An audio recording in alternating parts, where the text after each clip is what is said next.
আজকে সবার প্রথমে চিকেনটা হলুদ লবণ মাখিয়ে রেখেছিলাম। তো 5 মিনিট রেখেছি। তারপর তাতে দিয়ে দিচ্ছি একে একে জিরে গুঁড়ো, তারপর দিয়ে দেব ধনে গুঁড়ো, এখন তারপর দিচ্ছি শুকনো লঙ্কা গুঁড়ো। ঝালটা তোমরা অবশ্যই বুঝে দেবে, যে যেমন খাবে।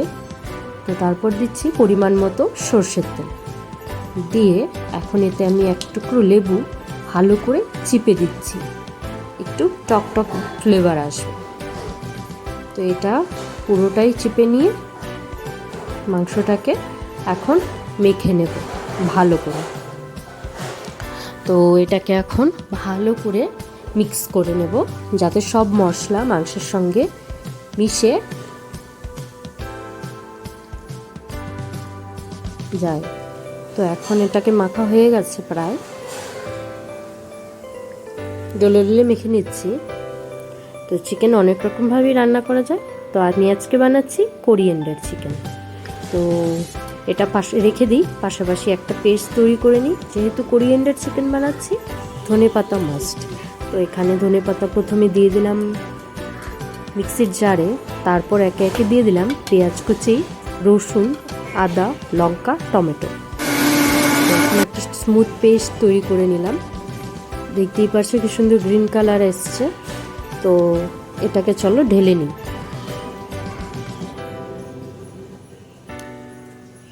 এটা পাশাপাশি বাকি রান্নাটাও শুরু করে দিই। এখানে দিয়ে দিলাম তেল গরম হয়ে গেছে, জিরে, দারচিনি, তেজপাতা, শুকনো লঙ্কা ফোড়নে, তারপর দিয়ে দিলাম কুচনো পেঁয়াজ। তো এটাকেও ভালো করে একটু ভেজে নেব প্রথমে। তো একদম লাল লাল করে ভেজে নেব। তেলটা অবশ্যই তোমরা নিজেদের পরিমাণ অনুযায়ী দেবে, আমি আমার পরিমাণ অনুযায়ী দিয়েছি। তো এখন দিয়ে দিলাম সেই গোটা রসুনগুলো। একটু গোটা রসুন খেতে ভালোই লাগে মাংসে। আজকে আমি আলু দিয়ে করছি না, তো এখানে আমি দিয়ে দিলাম সেই ম্যারিনেট করে রাখা মাংসটি। এগুলোকে প্রথমে আমি তেলে দিয়ে দিয়েছি, দিয়ে এটাকে ভালো করে নাড়িয়ে ফ্রাই মতো করে নেব। আর এখন কিছু সময়ের জন্য এটাকে ঢেকেও দেব। ঢেকে 10 মিনিট পর দেখো জল ছেড়ে গেছে প্রায়। তো এটাকে একটু নাড়িয়ে দিচ্ছি, মাংসগুলো জলটা শুকিয়ে ফ্রাই হয়ে যাবে।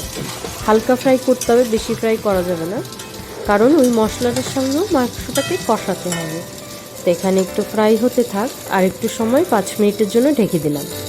তো এই দেখতেই পাচ্ছ মাংসটা বেশ কালারটাও চেঞ্জ হয়ে আসছে, আর এখানে অনেকটাই হয়ে গেছে। এখন আমি দিয়ে দিলাম সেই তৈরি করে রাখা পেস্টটা। তো এটাকে দিয়ে ভালো করে এখন মিক্স করে নেব।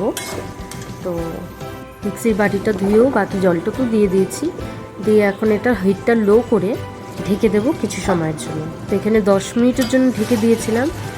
দেখতেই পাচ্ছ তোমরা কি সুন্দর তেলটা ছেড়ে এসছে। তো আরও একটু তেল ছাড়বে, তো এটাকে আরেকটু ঘেটে দিয়ে আরেকটু ঢেকে দিয়েছিলাম কিছু সময়ের জন্য। তো এখানে আমি 2টো কাঁচা লঙ্কাও গোটা দিয়েছি, যদি ঝালটা কম মনে হয় তাহলে ডলে নেওয়া যাবে। তো এই যে ঢেকে দিলাম।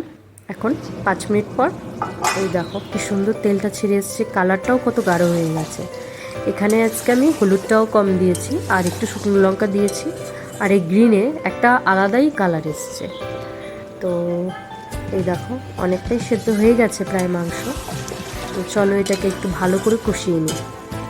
আমি একদম লো হিটে করছি এটাকে, অন্য কাজও করছি তার সাথে। তো আজকে আমি একদম লো হিটে রেখেছি মাংসটাকে।